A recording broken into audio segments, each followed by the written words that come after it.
All right, I have got my test results back for the 5 months that I have been doing the detox. And we have some good news, maybe some bad news.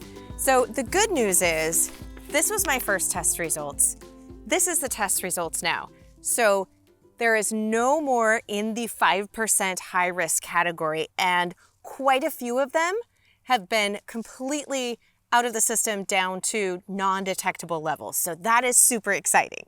But we do still have some levels that are showing and have not been completely eliminated yet. So if you haven't watched the first video where I shared about my first test results and all of that, make sure that you go back and watch that one. We'll link to it in the video description and here. So I still have detectable levels of BPA. However, they have dropped. It was 17.77 and it is now only 2.23. So we have dropped a significant amount and are no longer having that contamination source. So we're going to continue with our detox protocol, and that should be eliminated when we do our next round of testing.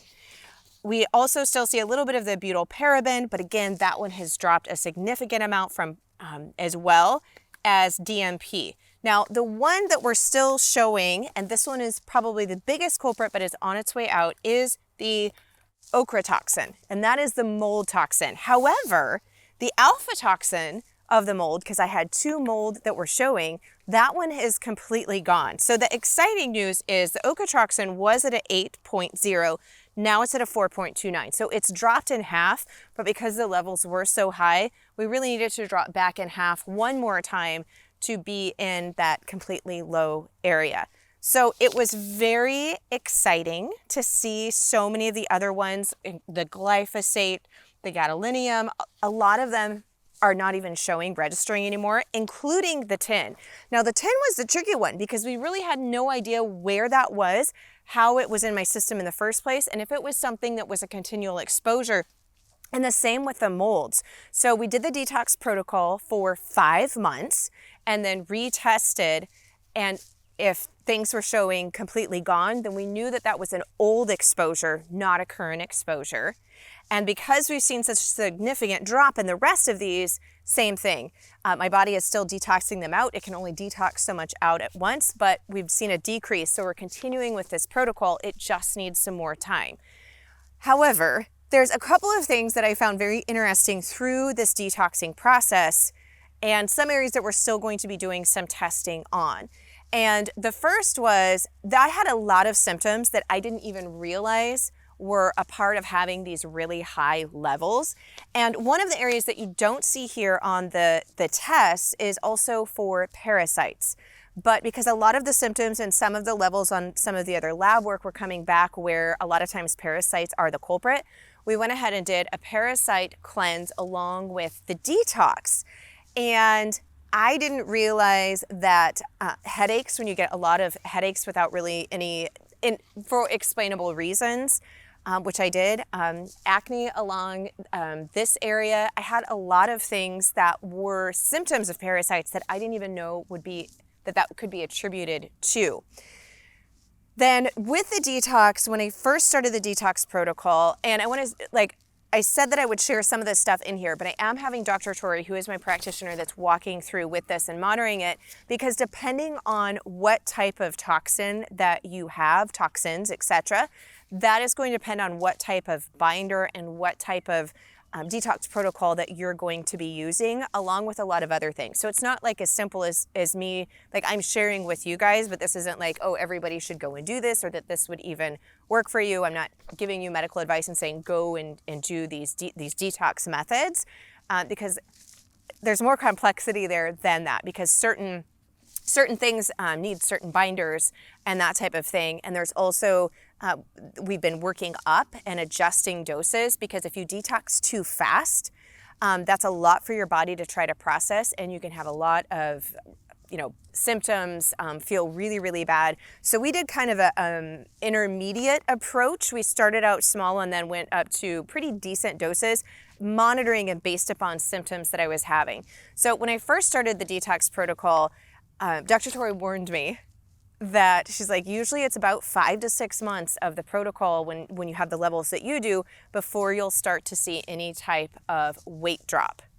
But I was going to be the magic unicorn in my mind, like, oh no, like I'm going to start dropping weight after 2 weeks. No, that's not what happened.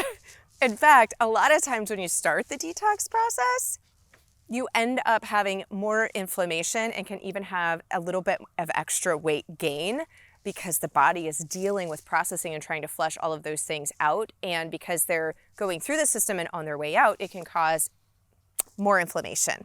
So I did experience some of that and have had a little bit of weight loss from the initial inflammation that happened, but I'm still not where I would like to be or to see those numbers. So when I just got these lab results back, I just got my lab results back from the second testing this week. And she said that the mold toxin specifically is one that really affects the metabolism. And so even though I've seen one eliminated and one drop in half, it's still a significant amount of number that she's not surprised until we get that drop down even further before we will see that part begin to shift and go in the direction that I would like. But I have to say, seeing that all of these other levels are down to 0, or at least not where we're worried about those, has been a really good encouragement. The other part that was interesting is when I first started the detox, is I had a lot of joint inflammation, like very painful, interestingly, only on the left side of my body. So all of the joints on my left hand and on my left foot were very, very sore, almost like where you would get up in the morning and definitely had a noticeable limp. And that was a part of the detox symptom.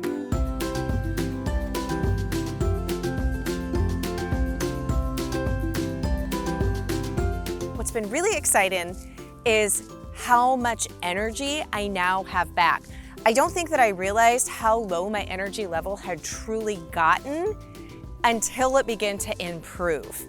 I haven't felt that I've had this level of energy as well as stamina in literally years. So it's been very exciting. I've been able to get back to a regular workout routine. I've had more energy to be able to get more things done throughout the day, which in perfect timing because we are just coming into the major part of putting in the garden, and then preserving season will be upon us.